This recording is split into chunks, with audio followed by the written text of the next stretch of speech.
Undercover Owner finds woman baking at 5 a.m. What he uncovers changes everything. At exactly 5:04 a.m., when the world outside slept in silent frost, and even streetlights flickered like tired sentinels, one woman was already deep inside a quiet bakery, alone, hidden from the eyes of her co-workers, and certainly from the prying eyes of her employer. But what she didn't know was this. Someone was watching her, not security cameras, not a co-worker. The owner himself, disguised, curious, suspicious, and about to uncover something that would change everything. Meet Gabriel Trent, CEO of Hearthstone Delights, a once-beloved chain of cozy artisan bakeries across the Midwest. He built this company from scratch. Every loaf, every croissant, every warm latte, built on love, hard work, and trust. But lately, something had felt off. Sales dipping without reason. Early morning delivery shortages. And anonymous complaints hinting at favoritism and fraud quietly brewing behind the scenes. Gabriel couldn't ignore the unease anymore. And so, he did what few CEOs would dare. He went undercover, ditching his tailored suits for plain khakis, a cheap winter jacket, and a well-faked new hire ID. Gabriel slipped quietly into the shadows of his own business, seeking the truth no employee would willingly reveal. His target was store number 118, a small, sleepy shop on the edge of town. Employees there were tight-knit, protective, and exactly where the complaints had originated. At precisely 4:57 a.m., Gabriel parked his old sedan in the icy back lot and waited. Minutes later, headlights pierced the dawn. A modest hatchback pulled in and out stepped a woman, petite, bundled up, moving fast. Her name? Dana Ruiz. A single mother, 33, with a flawless attendance record and glowing reviews from upper management. So why had her name surfaced in whispers from disgruntled night staff? Gabriel's eyes stayed sharp as Dana unlocked the back entrance. She moved mechanically, routine carved into every step. But something about her urgency, the way she checked over her shoulder, it raised his guard. Instead of clocking in through the normal staff door, Dana darted straight into the prep room. Lights remained dim. Gabriel waited exactly 3 minutes before following quietly inside. What he saw next froze him. Dana wasn't prepping company ingredients. No, she had pulled out small, unbranded flour bags from her personal tote. Eggs, butter, chocolate chips, things not logged on any inventory list. And she was baking, fast, efficiently, like she'd done this dozens of times before. Gabriel crouched behind a shelf, observing silently as Dana worked. Within 40 minutes, fresh croissants lined the racks, far more than usual. By 6 a.m., she packed 2 dozen into unlabeled boxes, sealed them with generic tape, and slid them toward a back storage crate labeled supplies. Do not touch. Gabriel's mind raced. What was she doing? Was this theft? Some underground side hustle? Why risk everything for a few baked goods? But before he could process further, a sharp knock broke the silence. The rear door cracked open, just slightly, and a man's hand slipped through a wad of cash. Dana smiled nervously and swapped the taped boxes in one seamless motion. The man vanished. Gabriel's heart pounded. His instincts screamed corruption. But something felt different. Later that morning, Gabriel blended in effortlessly as a trainee. Dana was cheerful, patient, guiding him kindly through the morning rush like nothing ever happened. But beneath that warmth, he couldn't shake what he had seen.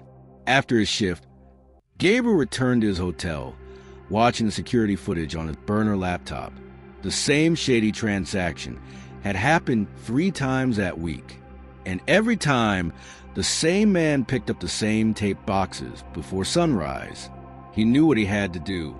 The next morning, Gabriel arrived even earlier, hidden, watching. Dana repeated the same ritual. This time, Gabriel caught a clear glimpse of the man receiving the goods. His name? Victor Phelps, flagged in Hearthstone's internal system as a former employee. Fired, blacklisted for embezzlement, But that wasn't all. Digging deeper into public records that afternoon, Gabriel discovered something far darker. Victor was a known associate of the Stone River Crew, a local organized crime syndicate tied to money laundering and illegal distribution of counterfeit food products. Gabriel's stomach twisted. This wasn't just side hustle. Dana, sweet, patient Dana, was moving illegal goods right under his roof. But why? Instead of blowing the whistle immediately, Gabriel decided to confront Dana privately, off the clock. He arranged to run into her at a quiet diner later that evening, where his plan was simple: observe her reaction. What happened next shattered everything he assumed. Dana broke down almost instantly. Tears welled in her eyes as she confessed her secret. Victor had been extorting her for months, threatening her and her 7-year-old son if she didn't cooperate. He targeted single mothers in vulnerable jobs, forcing them to cook and pack counterfeit goods using bakery resources. Gabriel sat in stunned silence. The betrayal was deep, but so was the pain. Dana wasn't a criminal. She was a prisoner. But before Gabriel could offer help, Dana's phone buzzed violently. She glanced down, face draining of color. "They know I talked to you," she whispered, voice trembling. Gabriel's eyes widened. Outside the window, headlights flashed. A black SUV pulled up slowly, stopping right across the street. Narrator urgent, tense. In that moment, everything changed. This wasn't about Hearthstone's reputation anymore, or stolen croissants. This was now about survival. Before Gabriel could react, Dana grabbed her coat, muttering, "I have to protect my son." She bolted out the back exit, vanishing into the cold night. Gabriel stood frozen until his phone rang. A known number. He answered cautiously. A deep, distorted voice crackled through the line. "You shouldn't have gotten involved, Mr. Trent. Walk away or you'll both disappear like flower in the wind." The line went dead. What began as a quiet undercover visit had spiraled into a deadly game. Gabriel now faced a choice: abandon Dana to protect his business, or risk everything to bring down a criminal network hiding in plain sight. And as shadows closed in on Hearthstone Delights, one thing was clear: the next move would be the most dangerous yet. This isn't just about loyalty or business.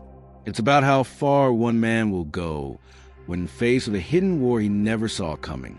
The night after the ominous phone call, Gabriel Trent sat alone in his dim hotel room, the weight of the moment suffocating him. Outside, snow blanketed the empty streets, silent, cold, unforgiving. In his hands, he clutched two things: Dana's hastily scribbled note with her address and a burner phone showing unknown numbers calling every few minutes. He knew they were watching him now, but walking away wasn't an option. Gabriel wasn't just fighting for his business anymore. He was fighting for Dana, for her son, and for every employee unknowingly entangled in this growing web of corruption. Morning came harsh and gray. Gabriel threw on his jacket and headed straight to Dana's modest apartment on the far edge of town. He knocked carefully. No answer. Just as he was about to leave, a small, scared voice whispered from behind the door. It was Dana's son. She said if someone nice came to give you this, he said quietly, sliding a flash drive beneath the door before disappearing inside again. Gabriel's heart raced as he rushed back to his car. Plugging the drive into his laptop, the screen flickered to life with a folder titled simply, Insurance. Inside were weeks of hidden recordings. Dana had secretly documented everything. Threats from Victor, coded messages, cash pickups, and orders from higher-ups in Hearthstone's regional corporate office, including a chilling voicemail from Regional Director Mason Holt himself, laughing as he mentioned moving fake supplies to the small stores before the feds catch on. Gabriel's stomach twisted. This wasn't petty crime anymore. This was an organized scheme, sanctioned from inside Hearthstone's corporate ladder, using vulnerable employees to front illegal operations while hiding behind innocent facades. Narrator, sharp and suspenseful. Gabriel knew what exposing this meant. Lawsuits, public scandal, maybe even criminal charges for his own brand. But doing nothing? That would make him no better than the cowards abusing his company's name. It was time to go public. First, he needed allies. He called Dana.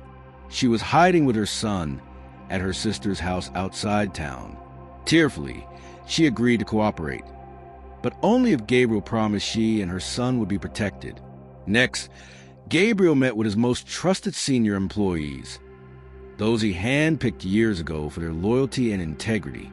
Shock spread across their faces as Gabriel played the secret recordings in a closed-door meeting. Silence, then outrage. One by one, they vowed to stand by him. Together, they would take this fight where it mattered most. Narrator, building excitement. By dusk, Gabriel made the boldest move yet. He contacted the FBI. The agents didn't need much convincing. The evidence Dana provided painted a horrifying picture of criminal conspiracy and racketeering charges spanning across state lines. The very next day, warrants were quietly issued for Victor Phelps and Mason Holt. But before the operation could go down, something unexpected happened. Victor caught wind of the raid. In a desperate, reckless act, he and two accomplices stormed Hearthstone Delight's store number 118 at dawn, demanding Dana hand over the rest of the recordings. Armed and violent, they shattered windows and terrorized morning staff. Gabriel, already on site helping prepare for the FBI raid, didn't hesitate. Narrator breathless, intense. He stepped into the chaos, fearless and calm. Victor, this ends now. Guns wavered. Dana clung to her son beneath the prep table. Gabriel kept talking about redemption, about how Victor could either walk away and face trial or escalate into something far worse. The tension was unbearable. Then, the distant wail of sirens shattered the standoff. The FBI arrived in force. Victor dropped his weapon. Mason Holt was arrested later that day in his downtown office, caught mid-phone call, blindsided by his own downfall. Narrator, softer, emotional. When it was over, Hearthstone Delights became a company reborn. Gabriel went public, transparent. He stood before press cameras, openly sharing the horrifying story of betrayal within his beloved company, and how bravery from everyday employees helped uncover and destroy the rot. Dana, now safe, was more than just recognized. Gabriel promoted her to regional training director, charged with rebuilding Hearthstone's culture from the ground up. Her first official act? Implementing a company-wide policy focused on supporting single parents, whistleblower protections, and mandatory ethics training. Narrator warm, reflective. 6 months later, Hearthstone Delights didn't just recover, it thrived. Customers returned in droves, drawn not only to the aroma of fresh pastries, but also to a business reborn in honesty and compassion. And Dana? She became a local hero. Her journey, from terrified single mom caught in darkness to courageous leader, became the heart of Hearthstone's story. Gabriel quietly watched from afar one morning as Dana walked the store floor, now confident and smiling, mentoring young staff. His eyes reflected quiet pride. Justice had been served, the right way. Narrator, final, powerful words. Because sometimes fighting corruption isn't about revenge. It's about restoring faith in business, in people, in the belief that doing the right thing will always, eventually, light the way forward. Black screen fades in with final words in cinematic font. Never ignore what happens in the shadows, because sometimes the smallest cracks reveal the biggest betrayals. Narrator, calm, inviting CTA tone. If this story moved you, if you believe in standing up when it matters most, hit subscribe now and join us in more gripping tales of truth, courage, and justice here on Beyond True Crime. And remember, always pay attention. The next story could be yours.